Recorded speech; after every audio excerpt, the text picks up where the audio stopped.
नमस्कार, news fresh के खास कार्यक्रम मंथन में आपका स्वागत है। आपके साथ मैं हूं दुर्गेशन भटनागर। आज मंथन में हम उसको मंथन करने की कोशिश करेंगे, युवाओं की पीड़ा को। युवा किस तरीके से आहत हैं, आहत इस वजह से कि राजीव गांधी युवा मित्र इंटर्नशिप योजना गहलोत सरकार लेके आती है और जब भजनलाल सरकार आती है तो उसे बंद कर देती है। करीब 5000 जो युवा हैं वो इससे प्रभावित होते हैं। उनकी क्या पीड़ा है, इसको लेकर आज संघर्ष समिति के अध्यक्ष संजय मीणा जी हमारे साथ हैं। उनसे जरा समझें कि योजना क्या थी, किस तरीके से लेके आए और आखिर कारण क्या कुछ रहे, उनके हिस्से की क्या चीज़ें थी जो उनसे छूट गई। संजय जी, आपका बहुत बहुत स्वागत है। राजीव गांधी युवा मित्र योजना बड़े दमखम के साथ गहलोत सरकार ने निकाली और युवाओं को जो है वो एक रोजगार देने की कोशिश की गई थी। और पहले 2500 और उसके बाद 5000 युवाओं को इससे जोड़ा गया। और सरकार बदलती है, सरकार कहती है कि हम कोई भी जनहित की जो योजना है, भजनलाल सरकार आती है, जनहित की जो भी योजना है उसको ना बंद करने की बात कहती है, लेकिन उसके बावजूद इस योजना को बंद कर दिया जाता है। युवाओं के साथ कुठाराघात होता है। जरा समझाएं पहले हमको कि ये योजना क्या थी। देखिए सर, सबसे पहले 2003 से 2008 का वसुंधरा राजे का कार्यकाल था जी। ये ऐसा नहीं है कि गहलोत जी के टाइम ही शुरू हुआ है। ये पूर्व की सरकारों में भी इस तरीके की भर्ती की गई थी। इनका काम जन कल्याणकारी योजनाओं पे ही रहता था। तो वसुंधरा जी के समय में 400 राजस्थान युवा विकास प्रेरकों की भर्ती की गई थी। वो इस काम को निरंतर कर रहे थे। पर्टिकुलर एक पंचायत समिति पे वो 2 लोग कार्यरत थे। आदरणीय अशोक गहलोत जी की सरकार आते ही इन्होंने बजट घोषणा करते हुए 400 के आंकड़े को बढ़ा के 2500 किया और इनको नया नाम दिया गया था राजीव गांधी युवा मित्र। तो एक राजीव गांधी युवा मित्र नाम देने से जरूरी है कि राजनीतिक मुद्दा बन गया। तो जबकि जो पहले की सरकारों ने जिस मंशा के साथ इनकी भर्ती की गई थी उन्हीं के अनुरूप ये कार्य जारी था।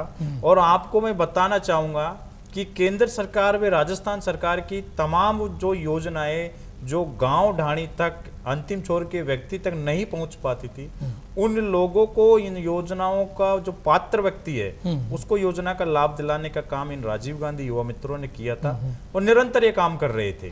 2023 मतलब में मैं यहाँ समझना चाह रहा हूँ, ये वही काम थे जो डिजिटलाइज जो होने के बाद जिस तरीके से गांव के लोग जो है वो डिजिटल क्रांति को नहीं समझ रहे थे, ये मोबाइल को नहीं समझ रहे थे, कंप्यूटर को नहीं समझ रहे थे, जो ये पूरा डिजिटलाइज हुआ था, क्या उसके अंदर आप लोग उनकी हेल्प करते थे, सहायता करते थे? बिल्कुल सर, सरकार और जनता के बीच सेतु का काम हम कर रहे थे। जिस तरीके से सरकार योजनाएं लेके आती है और मीडिया में और प्रिंट मीडिया में प्रचारित तो होता है योजनाओं का, लेकिन पात्र व्यक्ति को योजनाओं का लाभ नहीं मिल पाता था। लेकिन ये युवा मित्र वो कार्य को कर रहे थे। ये गांव-गांव ढाणी जाके हर एक शहर की गलियों में जाके पात्र व्यक्ति को ढूंढते थे और उनके सारे डॉक्यूमेंट की पूर्ति करवाते थे और उनको बताते थे कि आप इन योजनाओं के पात्र और उन्हीं योजनाओं को उनको लाभ दिलाते थे। और मैं बताना चाहूंगा कि स्टैटिस्टिक्स डिपार्टमेंट के अंडर में हम काम करते थे। उस स्टैटिस्टिक्स डिपार्टमेंट की एक ईयरली बुक छपती है, मैगजीन, जो आंकड़े बताती है कि कितने लोगों को क्या इस साल में कितना लाभ मिला है। राजीव गांधी युवा मित्रों ने लाखों लोगों को योजनाओं का लाभ दिलाया है और वो इसलिए दिलाया, हमारी मॉनिटरिंग करता था ब्लॉक सांख्यिकी अधिकारी BSO और महीने में 2 बार कलेक्टर हमारी मॉनिटरिंग करते थे। बाकायदा कलेक्टर हमसे रिपोर्ट लेते थे कि जैसे सरकार की मुफ्त दवा योजना है, मुफ्त जांच योजनाएं हॉस्पिटलों में मिल रही है, नहीं मिल रही, आंगनवाड़ियों में सैनिटरी नैपकिन का वितरण हो रहा है, नहीं हो रहा, बाल गोपाल योजना के तहत दूध बच्चों को मिल रहा है, नहीं मिल रहा, बच्चों को निःशुल्क पोशाक मिल रही है, नहीं मिल रही, किसानों को उन योजनाओं का लाभ मिल रहा है, नहीं मिल रहा। तमाम मॉनिटरिंग होती थी। हम बकायदा टारगेट बेस पे हम काम करके देते थे और उसी का नतीजा था कि पिछले कार्यकाल में पेंशन 0 पेंडेंसी रही थी, किसी भी व्यक्ति का सत्यापन अधूरा नहीं। इसी फोन से हमने घर घर जा जाके जो वृद्ध लोग ई मित्र तक जाने की हिम्मत नहीं कर पाते हैं या उनके बच्चे पढ़ाई या रोजगार की बदौलत शहरों में चले गए तो उन पेंशन है उनकी रुक जाती थी, घर जा जाके हमने उनका सत्यापन किया है, उनकी पेंशन को बनाने का काम किया। तो ऐसे हमने कितनी विधवा बहनों को पेंशन दिलाने का काम किया। तो ये आम जनमानस के लिए बहुत ही अच्छा एक ये योजना काम कर रही थी और बहुत लोगों को इस योजना का लाभ मिल रहा था। लेकिन न जाने किस तरीके से बिना कोई समीक्षा हुए, मैं यहाँ पूछना चाहूंगा, जिस तरीके से राजीव गांधी युवा मित्रों की सेवाएं समाप्त की है, तो एक किसी भी भर्ती को रोकने या किसी को हटाने का एक कारण बताया जाता है। तो मैं ये कह रहा हूं कि बिना कोई कारण आपने सीधे नौकरी से ऐसे निकाल दिया जैसे दूध में से निकाल के मक्खी को फेंक दिया। उसका दुष्परिणाम ये रहा कि आज 6 युवा मित्रों ने सुसाइड कर लिया। उसका जिम्मेदार कौन है? और इन्होंने सिर्फ राजीव गांधी नाम जुड़े होने की वजह से सेवाएं समाप्त की है। तो ऐसा नहीं है, आज भी ये समीक्षा करवाएंगे तो पता चलेगा। जी, बात ये भी हुई थी, अशोक गहलोत ने ये बात भी कही थी कि अगर आपको राजीव गांधी के नाम से अगर कहीं परेशानी है तो अटल बिहारी के नाम पर भी इस योजना को चलाया जा सकता है। सरकार की तरफ उन्होंने भी ये इंगित किया था। क्या लगता है आपको कि क्या ये केवल राजीव गांधी का नाम आ जाने की वजह से सारा सब कुछ खटाई में पड़ गया? बिल्कुल सर, हम ये शुरू से जब से इन्होंने 31 दिसंबर 2023 को हमारी सेवाएं समाप्त की, और क्या जल्दीबाजी थी। इन्होंने 25 दिसंबर को आदेश निकाला, संडे के दिन आदेश निकाला रात में कि आखिरकार सीएम साहब को इन्हीं युवा मित्रों से ऐसी क्या चिड़ मची थी, और 31 दिसंबर 2023 को सेवाएं समाप्त की। उसके बाद हम सीधे शहीद स्मारक जयपुर पे धरने देने आए थे। तो हम पहले दिन से मांग करते आ रहे हैं कि आपको राजीव गांधी नाम से दिक्कत है तो आप इनका नाम पंडित दीनदयाल उपाध्याय युवा मित्र कर दो, अटल बिहारी जी के नाम पे कर दो, भैरव सिंह जी के नाम पे कर दो, किसी भी भाजपा माइंड जो कोई महापुरुष है उनके नाम पे कर दो, लेकिन इन बेरोजगार किसान मजदूर के गरीब युवा इनका रोजगार को मत छीनो। ये हम शुरू से मांग करते आ रहे हैं। और जब 72 दिन हमने धरना दिया तो तमाम विपक्ष के नेता भी आए थे, और खुद भारतीय जनता पार्टी के सिविल लाइंस के विधायक हैं बीजेपी के गोपाल शर्मा जी, वो भी धरने पे आए थे। तो कहीं ना कहीं, और 32 विधायक ने बीजेपी के ने लेटर लिखा है हमारे फेवर में। तो दबी जुबान में ही सही, लेकिन बीजेपी के भी पार्टी पदाधिकारी और विधायक जनप्रतिनिधि इस चीज को मान रहे हैं कि युवाओं के साथ गलत हुआ है। एक आरोप लगा था कि जब ये सारी सब कुछ हुआ, जब ये भर्ती निकाली गई तो कहा गया कि क्योंकि कांग्रेस सरकार का ये फैसला था कि इस भर्ती को निकाला जाए, तो उनको लगा था कि शायद कांग्रेस माइंडेड लोगों को भर दिया गया। क्या ऐसा कुछ था? क्या प्रक्रिया क्या थी आप लोगों की भर्ती की? सर, मैं बताना चाहूंगा, ये लोग किस आधार पे आरोप लगा रहे हो?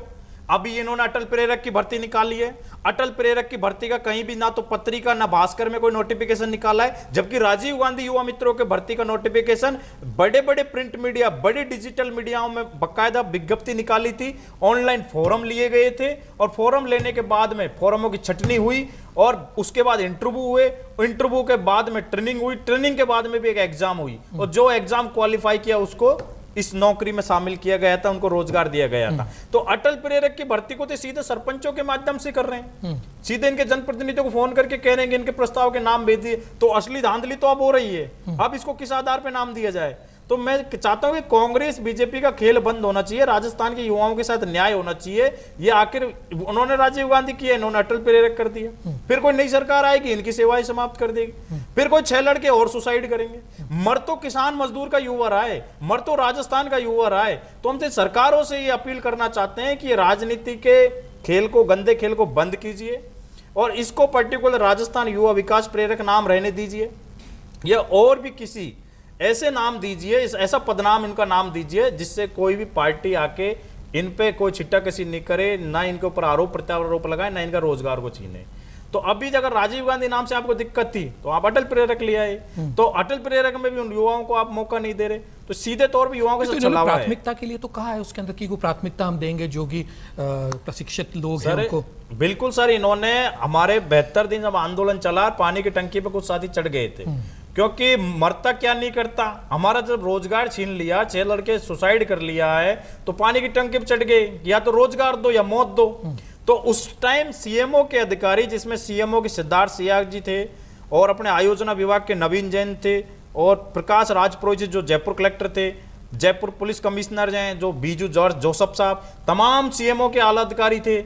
इनके बीच में सीएमओ में हमारी वार्ता हुई, और उसमें यह तय हुआ था कि आगामी जो भर्ती आएगी राजस्थान सरकारी में, उसमें आपको मौका दिया जाएगा, आपका समायोजन किया जाएगा, आप इस आंदोलन को समाप्त कीजिए। हमने आंदोलन समाप्त किया, हमने सरकार की बात मानी, लेकिन अब सरकार उस समझौते पे खड़े नहीं उतर रही। सरकार हमारे साथ धोखा कर रही है। अटल प्रेरक की भर्ती का जो नोटिफिकेशन आया है उसमें यह लाइन तो लिखी गई है कि कार्य में दक्ष युवाओं को प्राथमिकता दी जाएगी, लेकिन वो कौन युवा है जिसको प्राथमिकता दे रहे हो? स्पष्ट कीजिए, युवा मित्रों को मौका दिया जाना चाहिए उसमें। हमारी यही मांग है। तो हम तो चाहते हैं कि चाहे आप अटल प्रेरक में शामिल करो या किसी भी भर्ती में शामिल करो, इन युवाओं को इनका रोजगार लौटाओ, वरना हम अब फिर से आंदोलन कर रहे हैं। अभी हमने कोटा में हल्ला बोल इंसाफ रैली निकाली, फिर उदयपुर में निकाली, अब परसों 4 अगस्त को हम बीकानेर में हजारों लोगों के साथ सड़कों पर उतरेंगे, आंदोलन करेंगे। हम इंसाफ लेने के लिए आंदोलन कर रहे हैं और हमारा अंतिम पड़ाव जयपुर में होगा, जिसमें बड़े रैली, बड़ा आंदोलन की हम विचार करें, जिसमें हमारे परिवारजनों को साथ लेके आएंगे, या तो हम मौत लेके जाएंगे, रोजगार लेके जाएंगे, क्योंकि बेरोजगारी कैंसर से बड़ी बीमारी होती है। सरकार ने मरने को हमको मजबूर कर दिया। संजय जी, बिल्कुल आपका जो दर्द है वो बिल्कुल साफ है। आपने परिवार की भी बात करी है। संजय जी, क्या लगता है जो ये सामने जो है, जब आपका रोजगार छिना, सामाजिक तौर पर, आपके पारिवारिक तौर पर क्या परेशानियां देखी, क्या कुछ लगा? सर, एक जॉब मिली तो एक अलग तरीके की इज्जत मिली, और फिर वो इज्जत चली जाती है, एक तरीके से पगड़ी किसी ने छीन ली। परिवार में ताने सुनने को मिल रहे, रिश्तेदारों में ताने सुनने को मिले। हमारे कई भाइयों के रिश्ते टूट गए, सामाजिक तौर पर रिश्ते टूट गए। कईयों की नई नई शादी हुई, कईयों की पत्नियां घर छोड़ के चली गई। बहुत तरीके से पारिवारिक रूप से लोग प्रभावित हो, तब जाके 6 लड़कों ने सुसाइड कर लिया। सरकार इस तरह के मरने के लिए छोड़ देगी? मरने को मजबूर कर दिया हमको।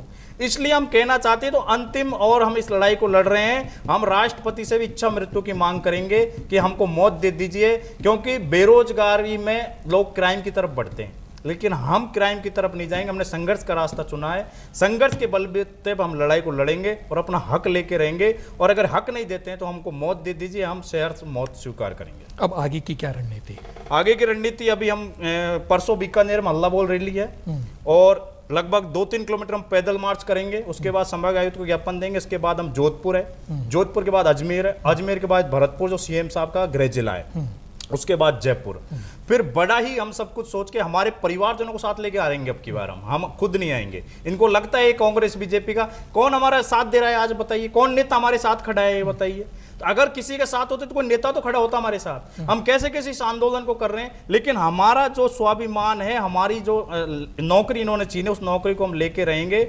हमारे सिर्फ एक राजीव गांधी नाम से इन्होंने हमारी नौकरी को ऐसे निकाल के फेंक दिया, जैसे दूध में से निकाल के मक्की को फेंक दिया। तो हम भी स्वाभिमानी लोग हैं, हम किसान मजदूर के बेटे हैं, हम झुकने वाले नहीं है। हम लड़के इस नौकरी को लेंगे या फिर हम मौत स्वीकार करेंगे, लेकिन हम झुकेंगे नहीं। और आने वाली कोई भी भर्ती में चाहे सरकार हमको मर्ज करे, लेकिन हमारे रोजगार को बहाल करे। चलिए, आपको सरकार जो है वो इस दुविधा से निकाले, आपका जो जॉब है वो वापस आए, कोशिश इसी बात की रहेगी। और हमारे जो ये मंच है वो सरकार तक जाए, और सरकार से भी हमारी अपील है कि वो इनकी जो वास्तविक जो पीड़ा है उसको समझने की कोशिश करें और उसके अकॉर्डिंग चीज़ें करें, राजनीति से ऊपर उठकर चीज़ों को करने की कोशिश करें। फिलहाल मंथन में इतना ही, हमें दीजिए इजाज़त। नमस्कार।